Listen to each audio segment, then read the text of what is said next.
Hey piano people, today we're going to be talking about a chord progression that changes everything. Now whether or not you know it, you've already played this chord progression in countless pieces. I can guarantee it. And by the end of this video, you're going to understand what this chord progression is, why this simple chord progression is the backbone of so much music, how practicing it can help you learn pieces faster, play more musically and more confidently at the piano. And I'm also going to show you exactly how to practice it. Let's dive in. This chord progression is the backbone of Western classical music, pop music, rock, blues, and jazz. It's been around for hundreds of years. And I'm going to tell you what this chord progression is, and we're going to dive right in. But first, I want to let you hear it to see if you can guess what it is. Here are just a handful of pieces and songs that use this chord progression.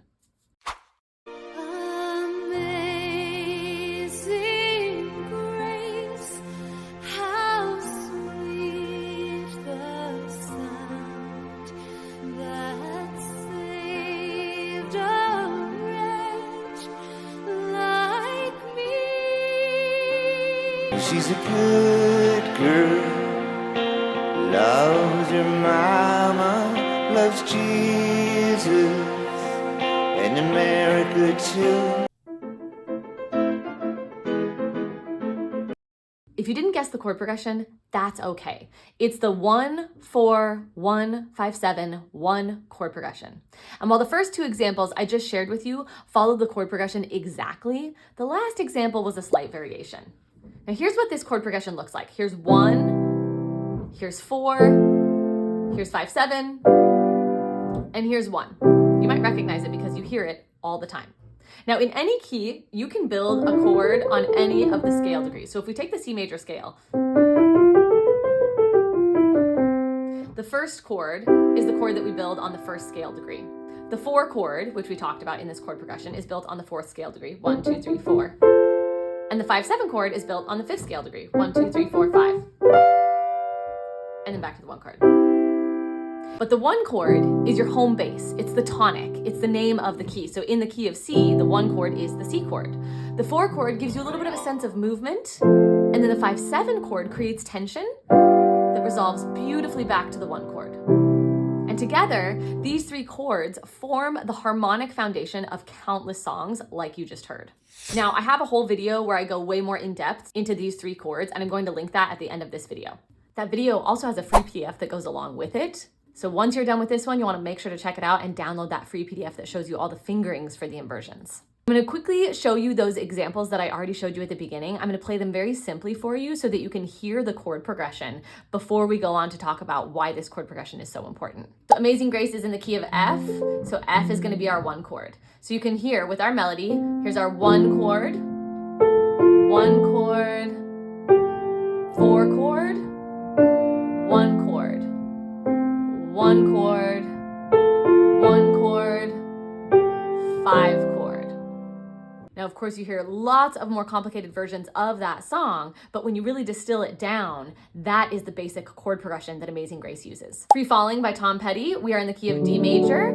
And so if we listen to the song, She's a Good Girl, I'm not gonna sing for you, but there's the 1 chord, the 4 chord, 1 chord, 5, 1, 4, 1, 5. And lastly, when we look at the Wild Horseman by Schumann, we're in the key of A minor. So A minor is our 1 chord. So we have 1, 1, 4, 1, 5, 1, 5, 1, 5. Now, why is this progression so crucial for learning piano? Because as you already saw in the beginning of this video, it's everywhere in music. And when you practice this chord progression outside of your regular pieces of music, you're essentially training your ears, your eyes, and your fingers to recognize and execute a fundamental building block of music. Practicing this chord progression outside of music is going to help you recognize patterns, which will make learning new pieces so much easier. It's going to train your hand coordination and muscle memory. And it's going to help you understand musical structure, which is key to playing with more confidence and musicality. Let's practice this chord progression 2 ways together in the key of C major. So first, we're just going to practice the chords in their purest form, in root position. Now I'm going to play this progression very slowly, and you can follow along. We're going to start with the 1 chord, which is C, E, and G. You can do this with one hand or with both hands. I'm going to do it with both hands to demonstrate.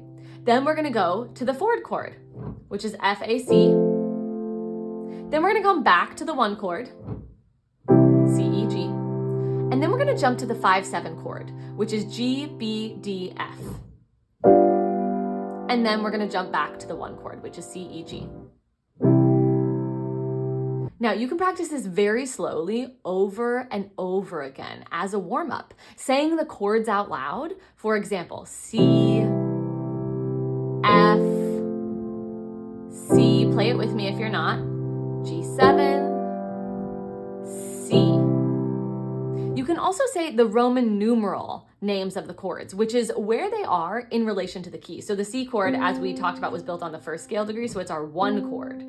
The F chord is built on the 4th scale degree, so it's our 4 chord. And the 5-7 chord is built on the 5th scale degree. So let's try it that way. Follow along. So we're going to do our 1 chord, which is C major, our 4 chord, which is F major, back to our 1 chord, which is C major, up to our G7 chord, our 5-7 chord, back to our 1 chord, which is C major. Now there's not really a wrong way to do this as long as you are playing the correct notes of the chords, and as long as you are internalizing what you are playing. You're going to be learning and familiarizing yourself with the way these chords feel, the way they sound, what they look like, and the entire chord progression itself. Now let's dive into the second way you can practice the chords. But real quickly before we do that, if you've already learned something in this video, be sure to give it a thumbs up, share it with your fellow piano players, and hit the subscribe button and notification bell if you haven't already. Not only do you get notified when I release new videos, but I'm also really grateful whenever you support me and the channel and share this video with your friends, because it helps them out and it helps me be able to bring you new content every single week. All right, the second way to practice is to use a scale book that has this chord progression written out.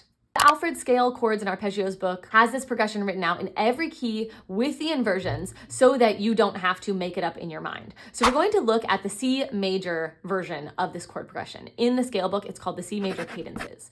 You can follow along with the correct fingerings, and having this book and looking at the fingerings is going to be very beneficial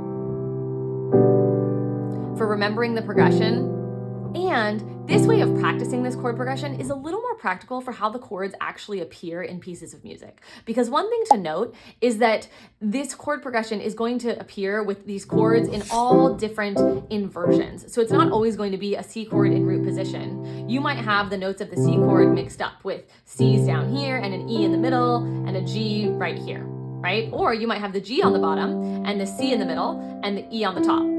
So these chords can appear in any order, in any inversions, and they are still remnants of this chord progression. So in the scale book, you have the 1 chord going to the 4 chord in an inversion. So if you remember, our 1 chord was C, E, G, our 4 chord was F, A, C.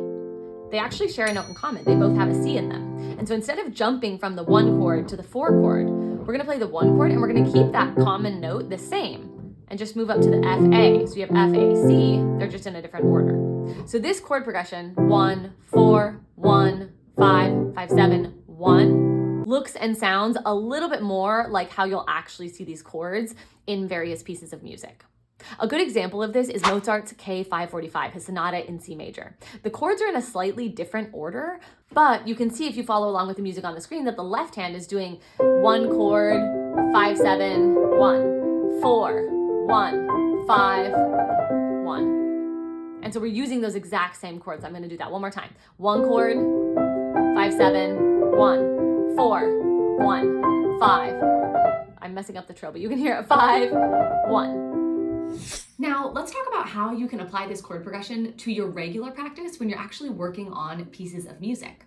Every time you go to learn a new piece, or even with an existing piece that you're already working on, I want you to look for the 1, 4, 1, 5, 7 chord progression. Keeping in mind that the chords might not happen in that exact order, but you can learn what those chords are in the key of the piece that you're working on and be a detective and find them and label them in your music. Doing so is going to help you learn these pieces so much faster.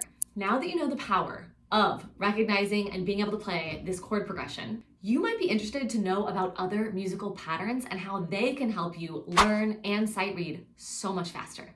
I have a free sight reading workshop where you learn how to increase your sight reading accuracy through recognizing patterns so that you can play with more expression and flow every single time. I'm going to link to that free workshop and also another video that I have that goes really in depth into the primary triads so that you can recognize them and play them in every single key. You can find both of those right here on the end screen. Happy practicing.